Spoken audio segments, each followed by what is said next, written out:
I mean, if it happens to one person, it should matter to the world. But the truth is that when you hear 700,000 people in the US alone have undergone conversion therapy, when you're able to picture the entire population of Boston as survivors of conversion therapy, it changes the conversation. In 2004, I attended Love in Action, which was the biggest, actually, conversion therapy facility in the country at the time. It certainly left its mark, as it does on everyone who's been through conversion therapy.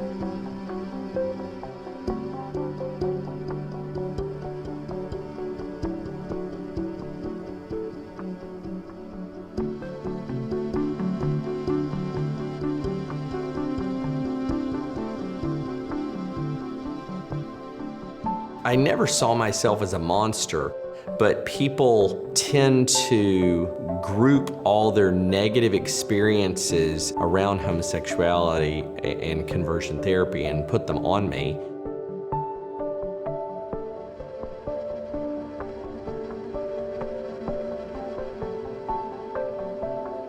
I never told anybody their attractions were going to change, but there are people that did go through my organization that are angry at me.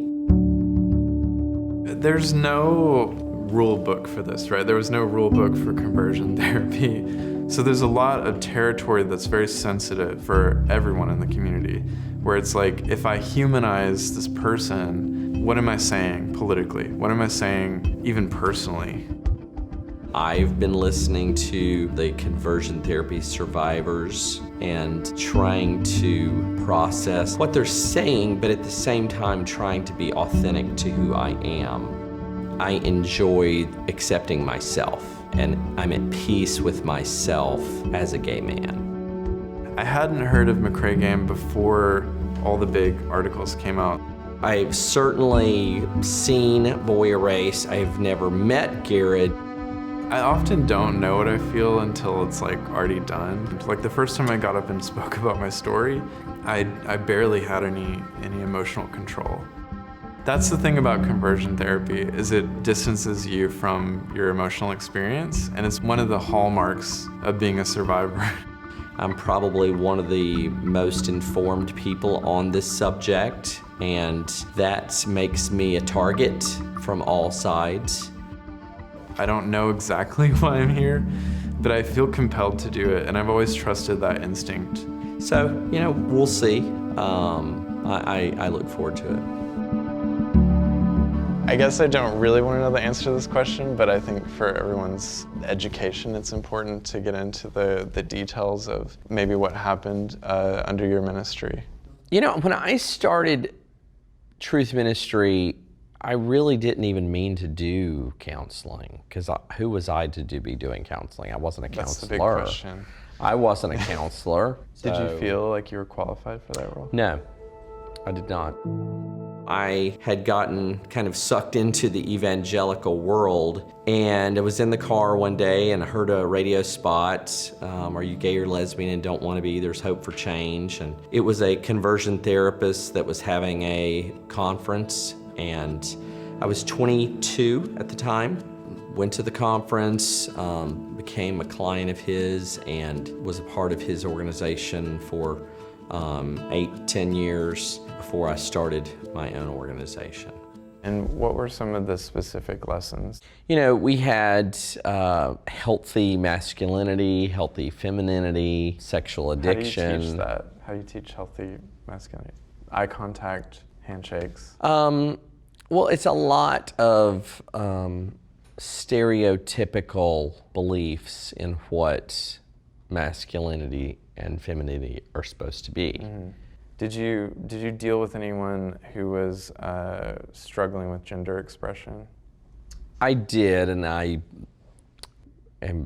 deeply regret how I handled those appointments. So how young were some of the youngest kids that were there? The youngest kid that I saw was probably 11. You know, when I worked with young people, one of the things I did was kind of play a father role to them, trying to teach them eye contact and how to shake hands. But it was mainly just sitting down with them and having a conversation after poring over this ridiculously long intake form where I asked them ridiculously personal questions about themselves, trying to pry into their lives. What were some of the questions? What kind of a mother they had, what kind of father they had, what kind of sexual experiences had they had.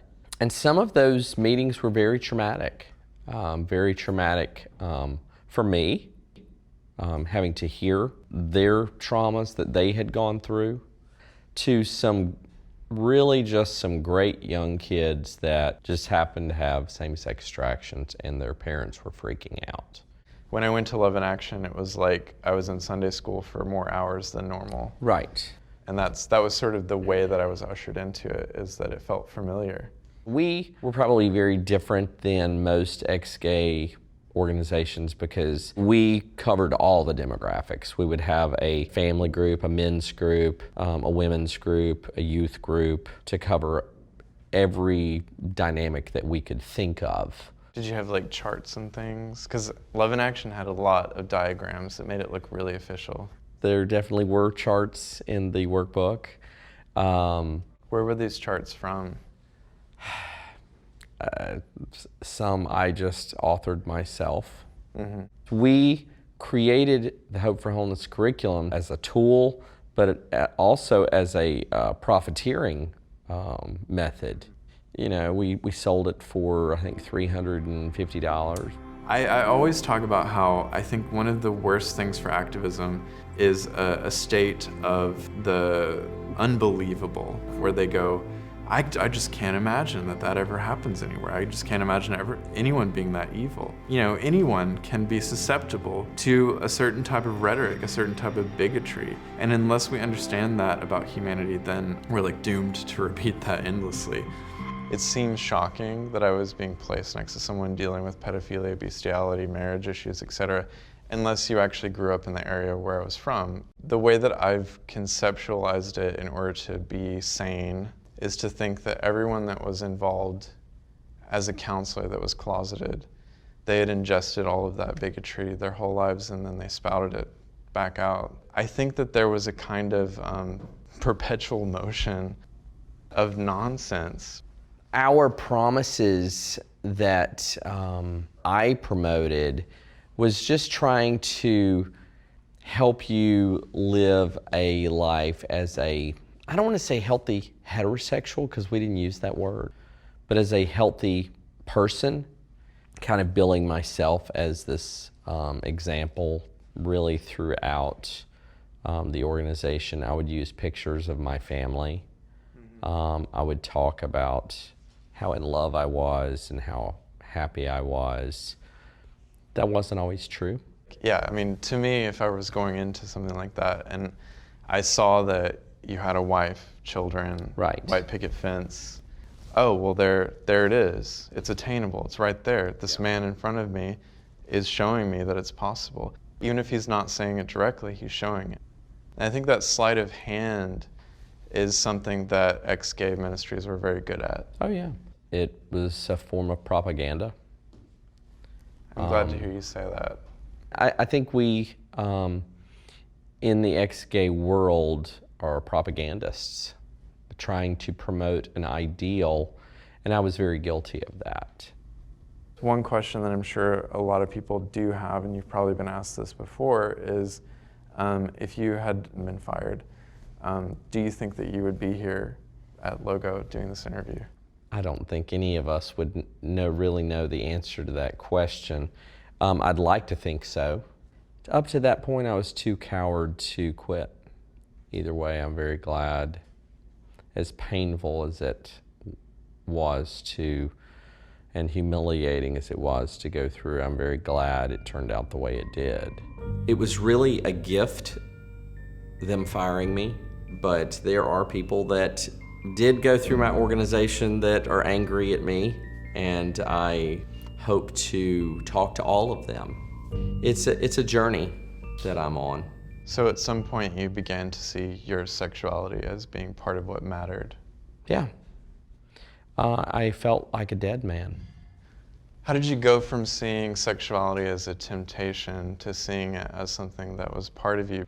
I'd say I'm still processing it. It certainly was not overnight. I had to, in all this process, I had to look back and say, okay, what was that I just did over the last 20 years? And I decided I could not continue on in the same direction that I was going. I had 4 nervous breakdowns in ministry. I was triggered recently when talking to a friend, and I could not stop crying. I remember when a young man that worked for me as my assistant, he would eventually confess that he went and, bought porn, and finally he attempted suicide. And that really had a serious impact on me, but I fired him. I regret telling him that he was going to hell. And then there was another young man who did kill himself. He didn't really care for all the language of the whole ex-gay thing. He just wanted friends. But for whatever reason, he did kill himself. And that deeply impacted me. It's like I have escaped a cult and had 28 years of my life stolen from me. But it took me a long time to get to where I am and to be able to be comfortable and to be able to talk about it. How did it feel at moments when maybe there was a really negative reaction to speaking out publicly about this? The hate that I got, frankly, I was used to, because when I was in ex-gay ministry, I was constantly hit with that, and I responded to every single one of them and said, I hear you, I understand. Like every message? I spent 5 to 8 hours a day for several weeks responding to messages. Yeah, I responded to every single message. But it really didn't and hasn't affected me negatively. I'm enjoying the opportunity to really be authentic and to be able to communicate in a truly authentic way. That's kind of hard to hear a little bit, just because it's not as if I'm not happy that you've reached a place of authenticity. It's that I wish that when I walked away, I had that kind of self-assurance. You can see how those words can upset people and trigger them, right? Oh yeah. Even the mere discussion of your groundedness. If it makes you and anyone feel any better, I am not that grounded. I'm not that happy.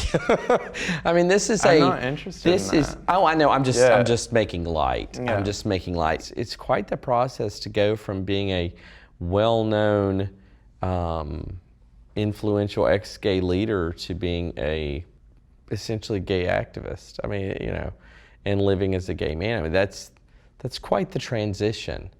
Because I can say that the transition from almost killing myself to becoming an activist was also not an easy one. No, I'm sure. And writing the book that I wrote was an act of self-survival. He needs to be aware of how he conducts himself in a public sphere. This is a very different stage. It is a stage that requires you to often say, what does the movement need right now? What is the message that needs to be said right now? We're dealing with a context in which people, their entire families, their entire lives have been ripped apart. Think about it. That's all I ask. Think about how that comes across. I'm constantly hit with stereotypical beliefs around who I am and what I did and what I should and shouldn't do. Mm-hmm. And it seems like I'm damned if I do and I'm damned if I don't. I don't know how to do anything other than be who I am. There's a role now that you play, which is incredibly important. And the first step was the biggest one, which is to say, I was wrong, it also affected me. That's the most important role you could have done from the get-go. So I applaud you for that. Seriously, no irony, nothing. That is an amazingly courageous act to do. But I think that there's this public thing that's taking place in which the community is trying to deal with what you've done. From here on out, there are certain things that people will demand of you that are going to feel very unfair.